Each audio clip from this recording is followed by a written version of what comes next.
You know, there are American heroes who don't like this idea. Neil Armstrong, Gene Cernan have both testified against commercial spaceflight in the way that you're developing it, and I wonder what you think of that. I was very sad to see that because those guys are, those guys are heroes of mine, so it's really tough. I wish they would come and visit and see the hardware that we're doing here. And I think that would change their mind. They inspired you to do this, didn't they? Yes. And to see them casting stones in your direction. It's difficult. Did you expect them to cheer you on? So they're hoping they would. What are you trying to prove to them? What I'm trying to do is to make a significant difference in spaceflight and help make spaceflight accessible to almost anyone.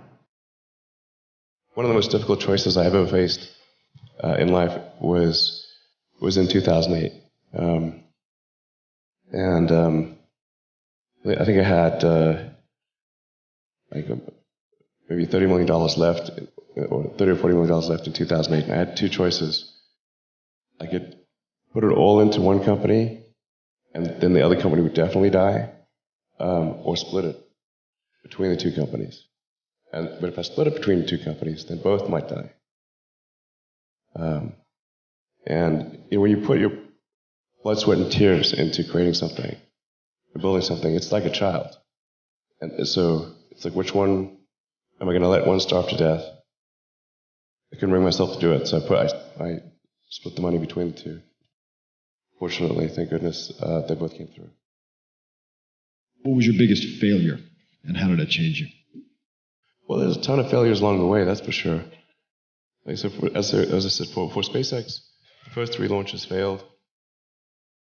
And we're just barely able to scrape together enough parts and money to do the 4th launch. If that 4th launch had failed, we would have been dead. So multiple failures along the way. I tried very hard to get the right expertise in for SpaceX. I tried hard to find a great chief engineer for the rocket, but the good chief engineers wouldn't join, and the bad ones, well, there was no point in hiring them. So I ended up being chief engineer of the rocket. So if I could have found somebody better, then we would have maybe had less than 3 failures. That 3rd failure in a row, did you think, I need to pack this in? Never. Why not? I don't ever give up.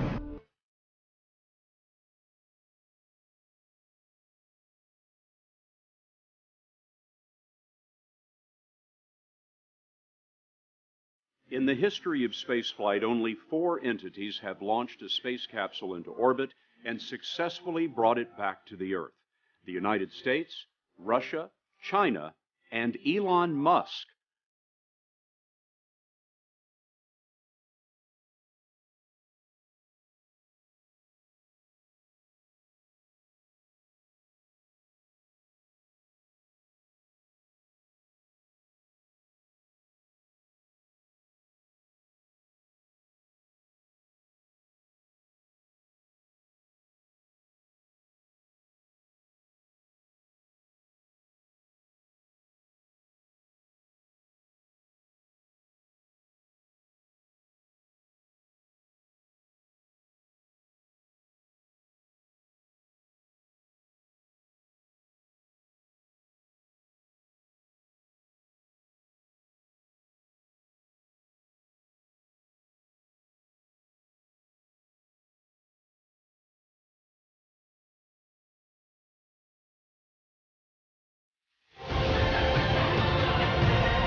So yes, I think it's possible for ordinary people to choose to be extraordinary.